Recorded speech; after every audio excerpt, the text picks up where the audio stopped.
Hello friends, hope you're having a wonderful day and welcome once again. Well, it's New Year's Eve and so time to wrap things up, come up with a New Year's resolution and look back on the past 12 months. I saw a total of 16 movies in the cinema this year, which has to be the most I've ever seen across a 12-month period.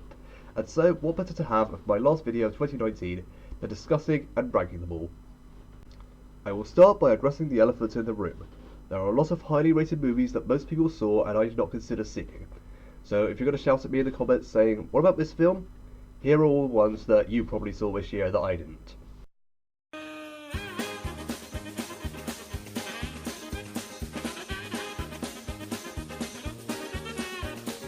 As I said in my 10 favourite films video, there are some genres of film that just don't grab my attention. I'll almost always watch the next Pixar film, but that doesn't make me a Disney fan or a fan of just any animated film company. That's just one example. The same goes for action films. If there's too many of them in the franchise and the story's too complex or uninteresting, I just won't bother watching them. I hope I managed to promote some of the films less people might have seen this year, but I'll also do my best not to spoil them. There will also be some very violent and graphic images as well. A lot of the films I saw were rated high certificates, so if any kids are watching, please get your parents to watch this first. I don't want to get in trouble with the YouTube police. Not this close to my 5th year on the channel. I also didn't write a script for the parts where I review the films, so apologies if I go off track slightly while talking about them. Anyway, let's not prevaricate about the bush, let's get started. Number 16. Horrible Histories, Rotten Romans. Let me start off by saying that every film I saw this year was at least good. There wasn't a film where I walked out of the cinema and said, no, I didn't like that film. You know, this list is based on certain good things. If there are more good things and there are less bad things, even better. So Horrible Histories gets the short straw on this occasion. Never read the books. Loved the TV series from 2009 with Matthew Baton, Simon Farnaby, Jim Howick, just to name a few of the fantastic guys they had in the original show. When they cancelled this and they were going to reboot it with a new cast, I didn't fancy watching it anymore. But when I saw the trailer for the film, I said this looks good and it's got a lot of famous people in it, so I thought, yeah, let's go and see this one. And yep, it's pretty good. The strongest point is definitely it's really funny.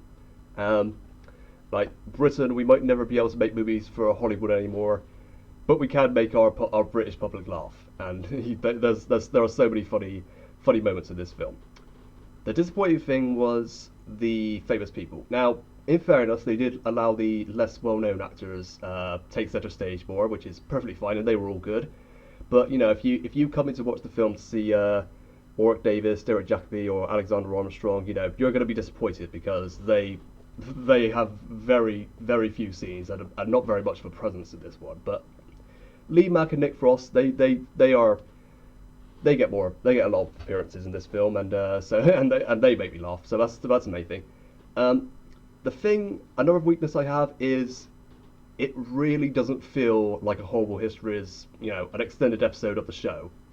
I think the only reminder we get that this is a Horrible Histories film is when Rattus Rattus makes his appearances, and it gives off little facts to bridge the story, and that's kind of a disappointment really. I really wanted to go into this and think, oh yeah, this reminds me of when I was younger watching the show on CBBC, laughing, listening to the great songs. The songs in this film aren't very memorable, nothing like The King of Bling, we all know that song. So yeah, it's a funny film. That's the strongest point. But the story could be much longer. The songs slow it down a bit as well. It's a good film. Not such a good story. The cast are good, especially the lesser known cast members. But I hope that was the kind of the point. Yeah, Horrible Histories, Rotten Romans.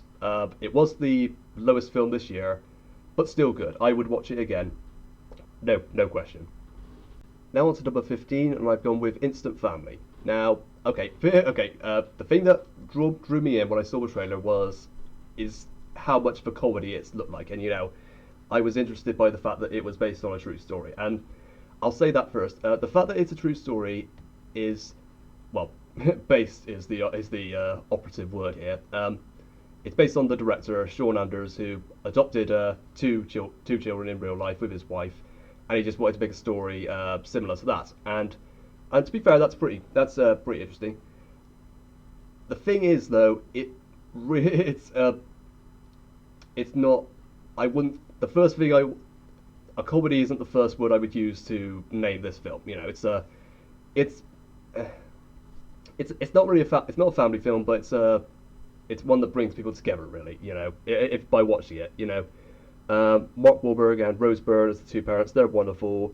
The three child actors are are great as well. You know, you really feel for them, and you know, and you feel so sorry for the parents throughout this movie. They deserve to have kids so bad, but the world is just not being fair to them. And you know, the movie is very good at looking at all the issues behind adopted children. You know, all the things that might that will be difficult, and you know, that they achieve the goal of making people not feel so bad about adopting children. You know, if you know you can't have children, and you're not sure you're right for adopting children, it's you should watch this movie, and your opinion will probably change.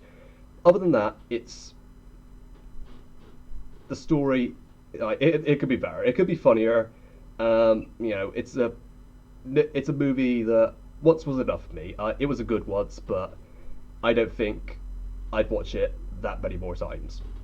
On to number 14, I've gone with Annabelle Comes Home. Didn't see the two original films in the Annabelle franchise, but I had an idea of what I was in for when I went to see it. So on this occasion, it's not the two Warrens, the parents, that are the ones that are being haunted by the doll coming to life and bringing all the spirits to life as well. This time it's the daughter Judy, who's great, and her two babysitters played by Katie Sackhoff and Madison Iseman. And yes, I might have watched the film just because Madison Iseman is in it. Don't judge me. And yep, it's like I said, don't watch too many scary movies nowadays unless the plot is really clever and interesting. And yep, this one's good. Like, okay, it succeeds in scaring you. You know, a lot of jump scares in this movie. Prepare yourself for that.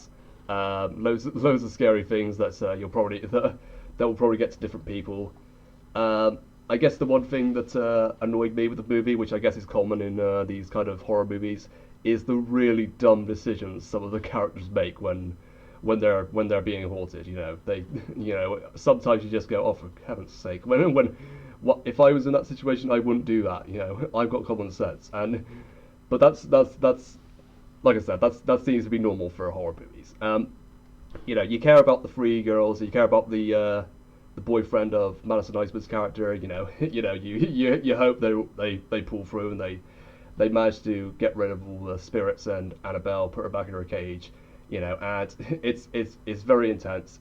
The build up to the scary stuff is sometimes longer than the actual scary scene. Interestingly, I don't know if that's normal, but that caught my attention a bit, and I'm not really a fan of that.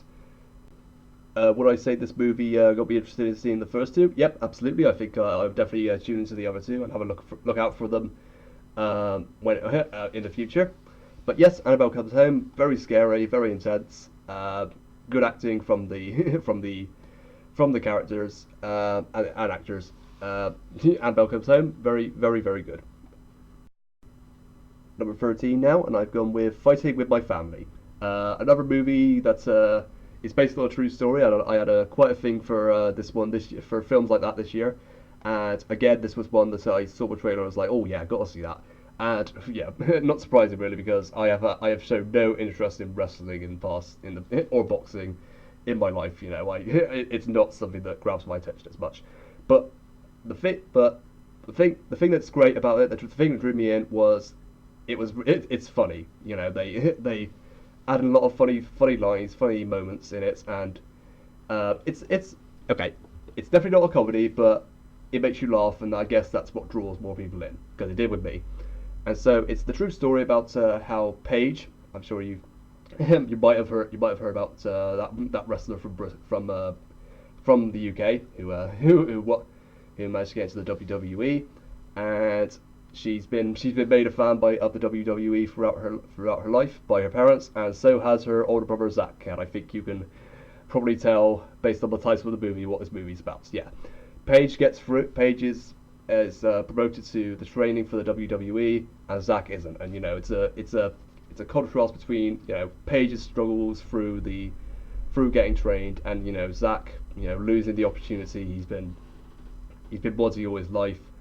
And it's a as towards that's at the end of the second act you have the falling out between the brother and sister, but of course in the end it all works out, and Paige faces off against one of the wrestlers, and they okay. Like, I try not to spoil anything again, but it's really enjoyable to watch. Even the wrestling bits I enjoyed, and the training, it's a really good sports movie that makes you laugh as well, but also has a lot of heart to it, and a good family story. On to number 12, and I've gone with Good Boys. Every comedy film that's promoted in the cinema is always going to grab my attention, and this one is, well, you could tell that Seth Rogen wrote this movie. Yeah. The three kids, the three boys that are in this, they are so memorable and so funny. They all have their individual moments to share spotlights and make us laugh.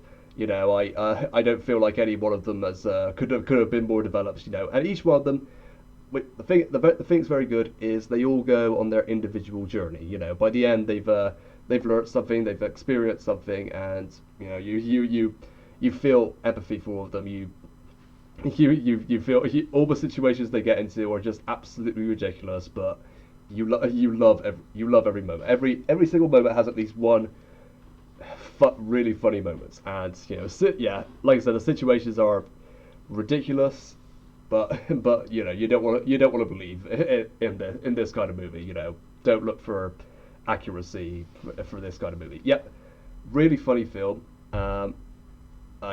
Each character goes on their individual journey. These three boys are clearly up and coming, and I can't wait to see more of them. They really funny moments. I wish I could pick a favorite, but I think my maybe Lucas breaking his arm and where they're crossing the highway. That's the two very good scenes. Yeah.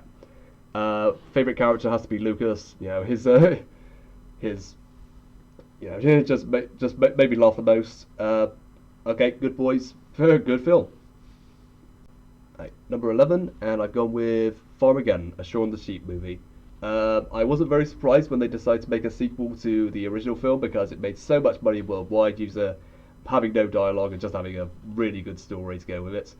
And this one's again really enjoyable, even though I think the idea of a space of just an alien themed movie was something that Aardman came up with and just decided to throw Shaun the Sheep in at the last minute. But that's okay because it still really works.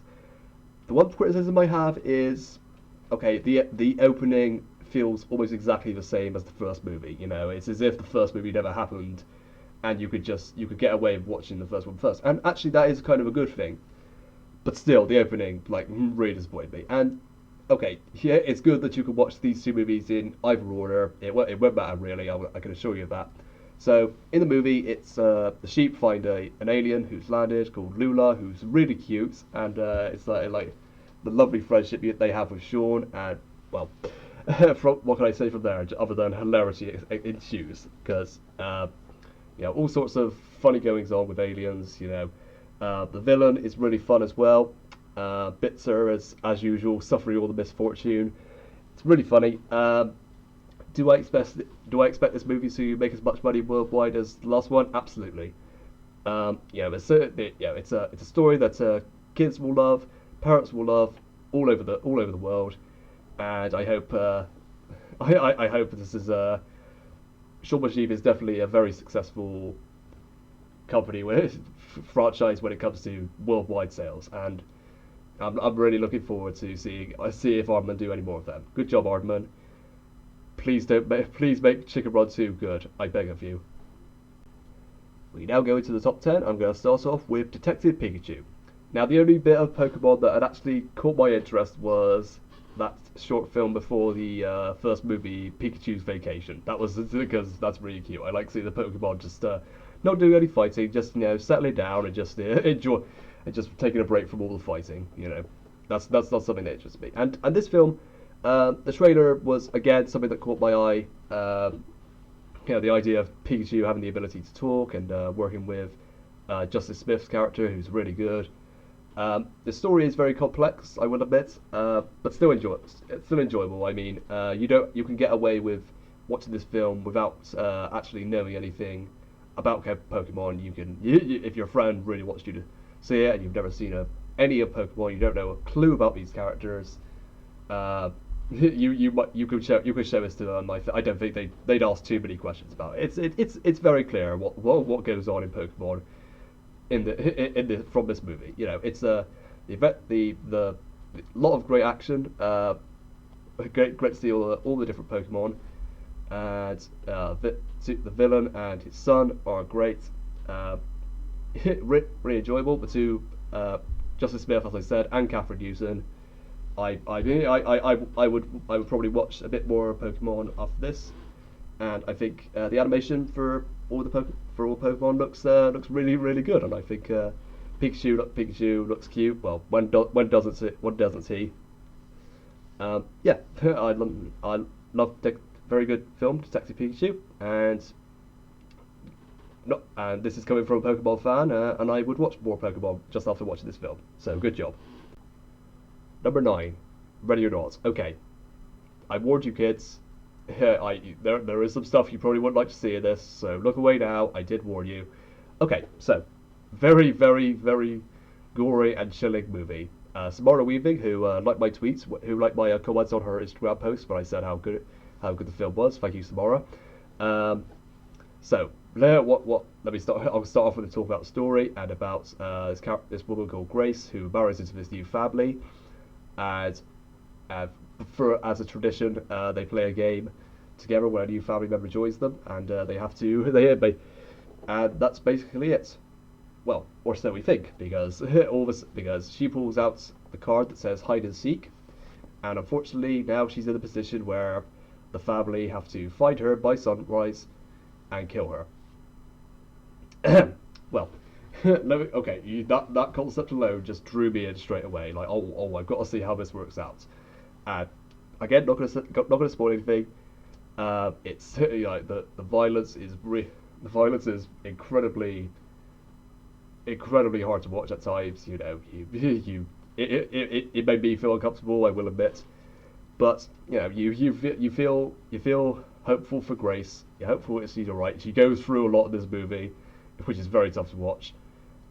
But by the end, you okay. Not going to say anything about the ending again, but when you watch it, you're like, yes, I'm really happy with that ending. You cheer for how it ends, and okay, all ends very happily, and I'd probably spoil the whole film for you, but still worth a good watch. It's like I don't want to say that everything in this movie is entertaining, but intense, and I'll remember watching this movie, and for that reason, I would definitely watch it again and again. Now for number 8. Oh, this is not going to be a popular one. Yeah, it's Toy Story 4. I'm sorry, but just because it's a Pixar film doesn't mean I can automatically put it at number 1, as I'm sure some people might. But yeah, let me just talk about Toy Story 4. It's good. It's every Toy Story movie has been good at least. So well done Pixar for keeping that consistency. So in this one, again, I was disappointed at first when it was announced because I don't think it needed to exist. The third one was a perfect ending, and this one just feels like a bonus film. Okay, a short, one of those short movies they did quite a few of those after the third one came out, and it's it's a tough one to say at least. I don't know if this one really existed. I mean, Forky, the new characters in this film are memorable. They fit into the good one-off Toy Story characters that we all remember. But it's, I'm sorry to say this, but it's the 4th best film in the series, and when I rank the movies, I put my mind is always changing between two and three, for which one I put as number one, and I just can't bring myself to put the first one, the original one, the thing that inspired so many animation companies. Um, I can't put that one at the bottom because the first one is better than this one, and okay, the story is really good. It focuses more on making you laugh than anything else, which is becoming commonplace for Pixar films. But that's fair enough. I laughed, and I could say it's the funniest Toy Story film, at least. The story, as I said, feels like a bonus mission at the end. Bonus mission, like they've got a new owner now. They've got years of playtime ahead of them. What more could you possibly add?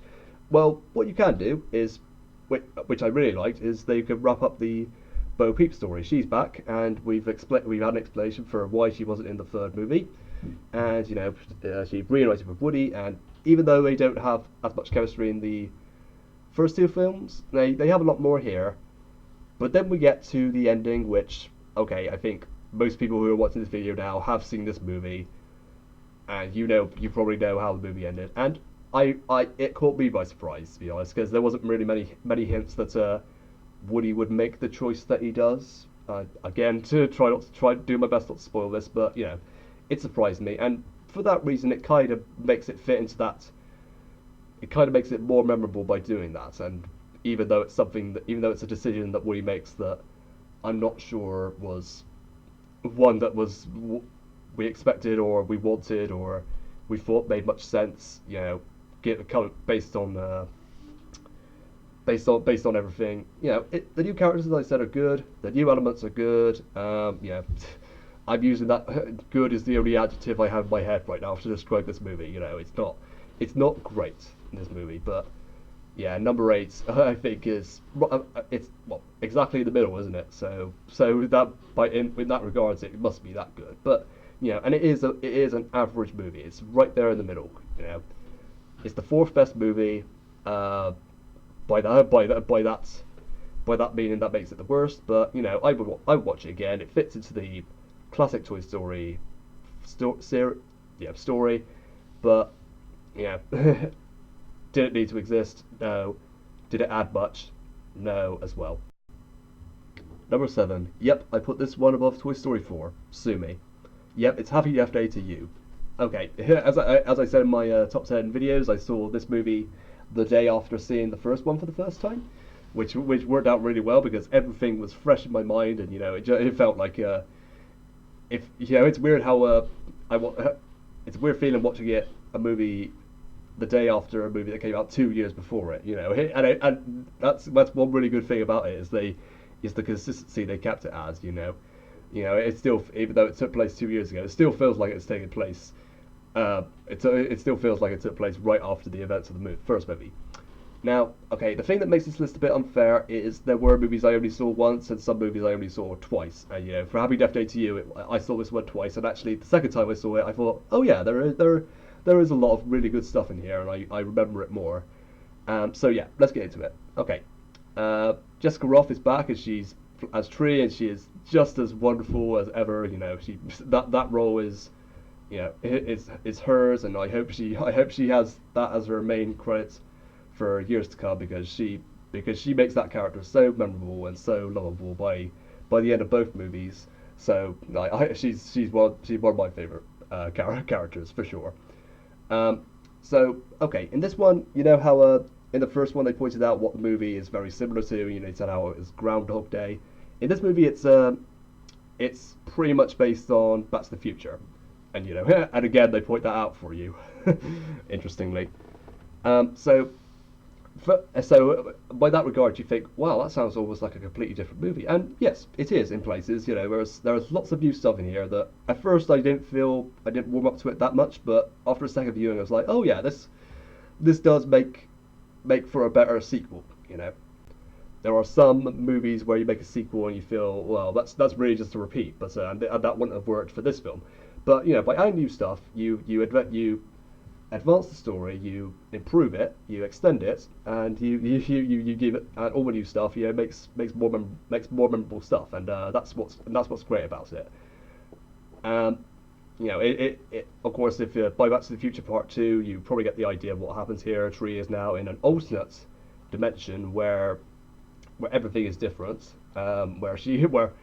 where there is a serial killer and it's actually someone else. Okay, I'm spoiling this again, but just get the idea. And it kind of addresses the problem that the end of Back to the Future would have had, where Marty is in this alternate dimension where his parents are actually nicer. But when you think about it, if you've got everything is different in this world, why does that make you happier? You're living a life that's not yours, and in the end, it's Tree makes a decision, and you agree with her in the end.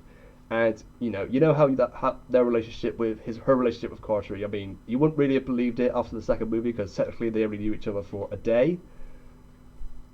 So that would make it a bit less believable. But in this movie, that is one of the things that are at stake here, and you feel it. You want them to reunite, get back together. In the other dimension, they're not together. He's with someone else. That's one thing, and eventually, you feel bad that it don't seem to be happening. They don't seem to be getting back together. So yeah, the story is a good addition to what happened in the first movie. It adds so many new things. It has even more hearts than the original one, and if that turns out to be the end of the Happy Death Day franchise, it will be a good way to end the run. Just missed the out of the top 5 in number 6, it's The Lego Movie 2. The best animated film I saw this year wasn't Toy Story 4, it was The Lego Movie 2. I'm sorry. Not the first movie. The way the original one ended, I imagine I assumed that ending was just for a joke, and I didn't think they planned on making a sequel. But they did, and it continues the story really well, and it just adds to the great Lego movie universe. Like, it's a complicated universe. It's like so. it's a shame that this movie, the franchise, didn't get as much praise. It's a two great set of movies with memorable characters, and the second one just continues the story really well. Like all the characters you love from the first one are back. There are new ones as well who are who are just as memorable. It's a good continuation from the story, and it kind of the message that they bring across is great. I mean, like the most popular song of the first movie was "Everything Is Awesome," and for this one, as you probably know, they decided to change the lyrics to that one and say, okay, not everything is awesome, but if it, in the end, it can be if you believe in it. So it's great, and like. Okay, don't want to say too much about the plot. It's like it continues on from how the first one ended. The rivalry between the brother and sister, the sister with the Duplo, and the old brother with the Lego. It's just like a play on that. But there's so much more to it than that. I don't want to spoil it for you. It's a good continuation of the story. It's got so much new stuff. It keeps all the lovely old stuff in it as well. So Lego Movie 2. Second part, like, fantastic, great addition, and would love to see more. Now to number 5, and I've gone with Rocket Man. Love Elton John now. Become such a big fan of his work, his songs. I've learned a few myself, and I've done a few covers as well. So that, of course, I was going to see this in the cinema. Taron Egerton plays him, and he is Elton John. That's perfect. That's perfect. He fit into that role. It's so believable. Like, and the movie, of course, is just focused on, well, not his music career, but not just that, but also all the struggles he had in his life. Of course, it's an up and down life in a music career, and I'm glad they didn't just show all the positives, all the highlights from this business. He had struggles, did Elton John, and they look at them. So they look at every single one of them. Issues with Bernie Taupin, who I hope was the man who wrote a lot of his songs. His relationship with John Reed, trying to marry a woman, even though he was desperately trying to keep a secret that he was gay, and his suicide attempts, his issues with drugs and drinking, that every part of Elton's story leading up to 1983, all of that is talked about in this movie, but it's not all misery. Like they add these songs that Elton used had written around this time, but not in a musical kind of way. They add them to bridge the gap between a story. They're a great addition. They don't slow down the plot or anything. They add to the story, and they're great. They're great because Taron Egerton is, well, of course, a fantastic singer. He I forgot it wasn't Elton John doing that. He was great in this. And it turns out that Elton and his husband now have been planning on making a movie about his life for quite a few years actually. So that explains why it only goes up to 83 because they only wanted to show what happened leading up to 1983 and then just add to all his recovery and everything. And he learned so much throughout this movie and he developed so much and so do the people in it. And when they do the songs, they are such big spectacles, and for Elton John, he deserved like that. His songs are huge even by today, and I'm glad they ups the what's the word the volume, the effort, it all looks amazing. It all looks amazing from this, and I met my expectations. Definitely seeing it in the cinema is even better, but probably not going to be an option now. It only came out in May, but yes, get it, watch it. If you want to learn more about Elton John, the bits you didn't see, the struggles, and also learn valuable life lessons, because these lessons effectively saved Elton John's life, and I'm glad they were brought to the big screen. And for number 4, it's Once Upon a Time in Hollywood, and for a while this was my favourite movie until a couple of months ago when we get to the top 3, which I'll talk about soon. So Once Upon a Time in Hollywood, we got Leonardo DiCaprio, Brad Pitt, and Margot Robbie, three very sexy actors. I'm sure a lot of people tuned in just to see them, but don't. I'm glad. I hope there weren't people who just did that because this story is amazing. Like, okay, the story is it's really a slice of life film, really. Just looking at Leonardo DiCaprio's character, who's the actor, Brad Pitt's character, who's the stunt double, and really it's just about adjusting to the days of Hollywood, just to give you an idea of like what it was like in 1969. Margot Robbie's character was a real actress, so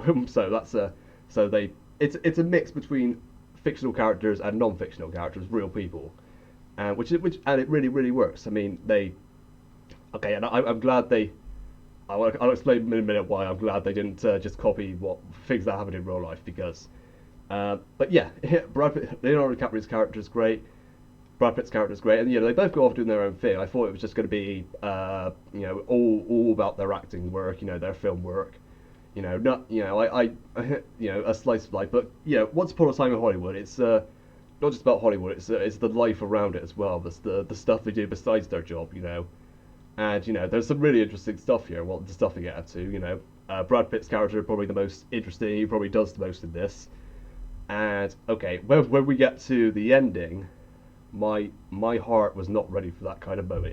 It was so intense. I'm not going to spoil it again, but not knowing how this was going to end, when probably some people went into this actually knowing what happened, was very, very interesting.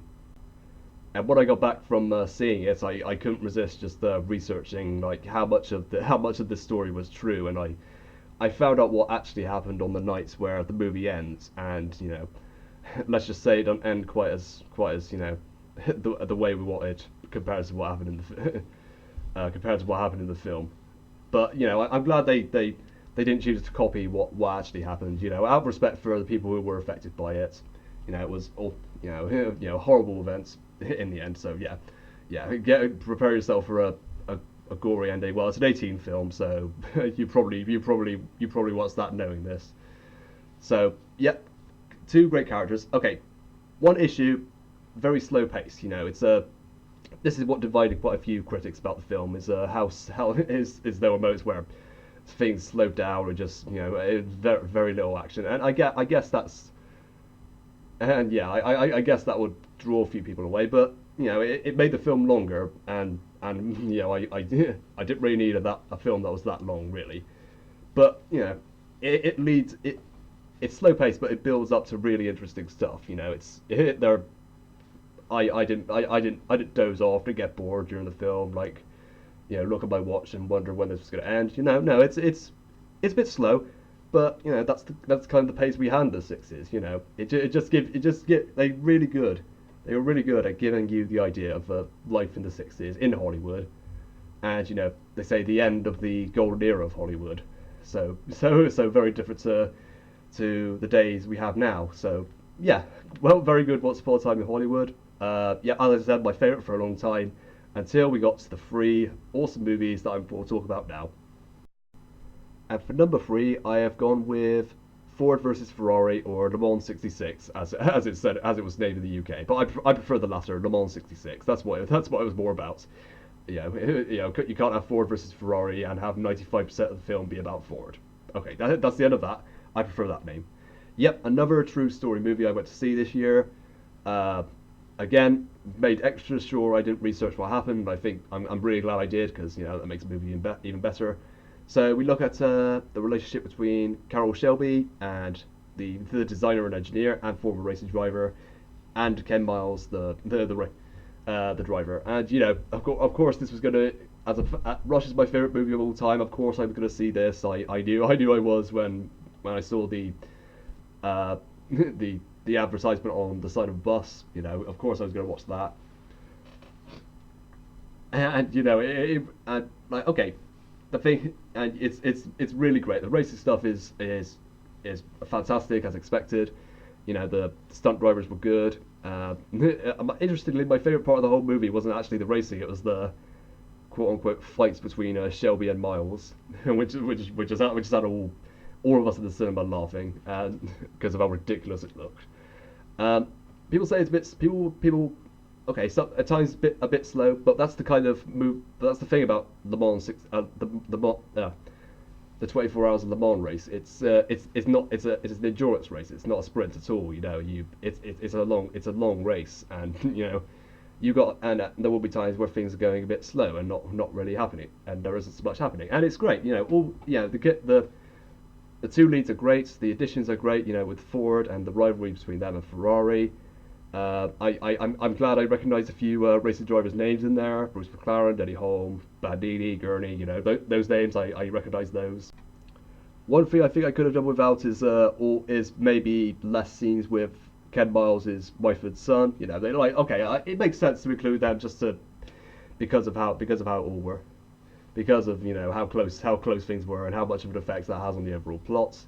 It's that's only a small nitpick. I could have done with less of that. But other than that, I think pretty much everyone had something positive to say about this movie. Yeah, racing is great. The build up to it is great. The okay, play a build up to the actual race, which makes sense, and relationships are established. Enemies become friends become enemies. And again, maybe a few things have been tweaked just to make the movie more entertaining, but that doesn't matter. This film is amazing. Yeah, I think there's might have been quite a few people's favourites, and I think for a while I considered it as my favourite. But yeah, not yeah. A lot of people say best motor racing movie. It's certainly up there. Yep, Ford versus Ferrari or Le Mans '66, as I prefer. Go and watch it, even if you're not a fan of racing. It's not just about that. It's so much more than that. And go and see it. And for number two, the last movie I saw all year, Jumanji: The Next Level. I know, no surprise at all. I love the first movie. Of course, you're probably all saying, "Oh, of course you like this one. You love the last movie so much." But it's fantastic. These ones, equally as good as the last one. Okay. If you see, okay, I'll explain what happens in the last one. And okay. Like when they announced the sequel, I thought, I'm pleased to hear that, but are we going to have a repeat of the great stuff we just saw? And fortunately, it wasn't. There is so much new stuff in this movie to enjoy, there's new stuff. Like there's little nice little plot tweaks, additional characters who are all great, all memorable, but also they managed to keep, I saw the Welcome to the Jungle twice in the cinema, and the fun experience of seeing that in the cinema. That it felt it reminded me of the good time I had seeing that movie the first time, and it just brought all back, and I that's what's great about it. It's one of those sequels that you want it to be. Um, a sequel should only exist when you watch the original and think, I want to see more of that. I don't want to see it a repeat. I want to see more of this world I have just seen. And they expand the Jumanji universe. The game has changed, of course, hence the name, The Next Level. It's yeah. There's great action. The new characters, Danny DeVito and Danny Glover, what both wonderful additions. They probably make this movie for some people, but all of it is great. If there's one more movie, I would love to see that. But if not, no matter. Well done, Jumanji, The Next Level. And finally, in my opinion, the number one 2019 movie this year that I saw is Knives Out.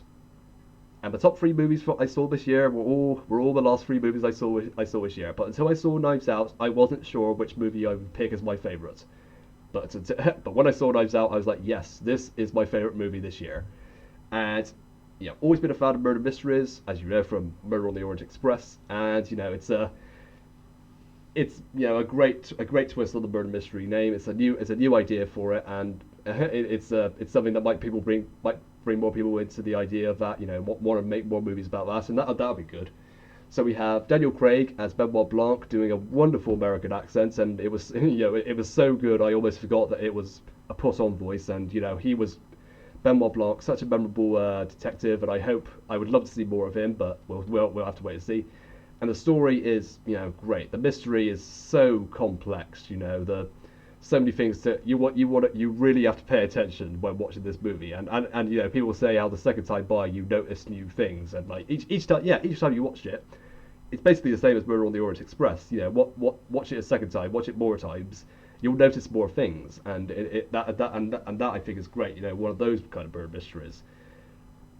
And okay, let me just say the one thing that's probably going to spoil the whole movie for you now. Expect a lot of twists. And you ever have all those moments where you have a realization and you laugh by how confusing and complex it is. Well, that's kind of what happens in the end, in my opinion. Benoit Blanc, great. The family of the victim are awful, but you absolutely hate every single one of them.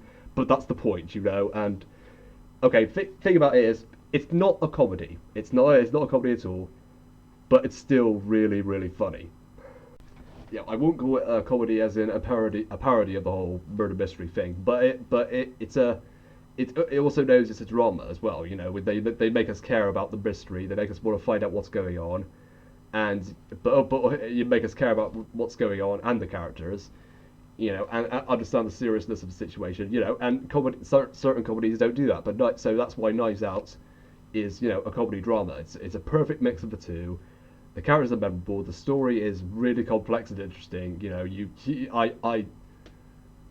I was laughing. I was not just at the funny scenes, but over the whole concept, and just realizing what the heck is going on with the stuff when we find out what happens in the end.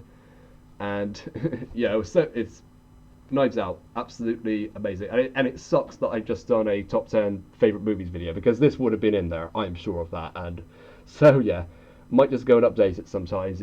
Put Knives Out in the top 10, and maybe some of the other movies this year. But because 2019 has been great, but 96% on Rotten Tomatoes for Knives Out. I think I agree with Rotten Tomatoes on that one. It is a wonderful movie. Go and see it. It's a 12, I think. So pretty much available for anyone to watch. And I'm glad of that. It's because more people should see this and have a laugh, and just introduce themselves to murder mysteries if they haven't seen one before. And fantastic characters, fantastic everything. Knives Out, number one movie of 2019 for me. Fantastic.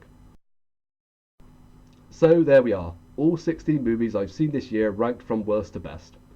Going to the cinema has become a real hobby of mine, and I'm glad I chose my films wisely this year. So what about you guys? Which movies have you seen this year, and do you have a favourite? And if you've seen any of these, I'd love to know your opinion of them.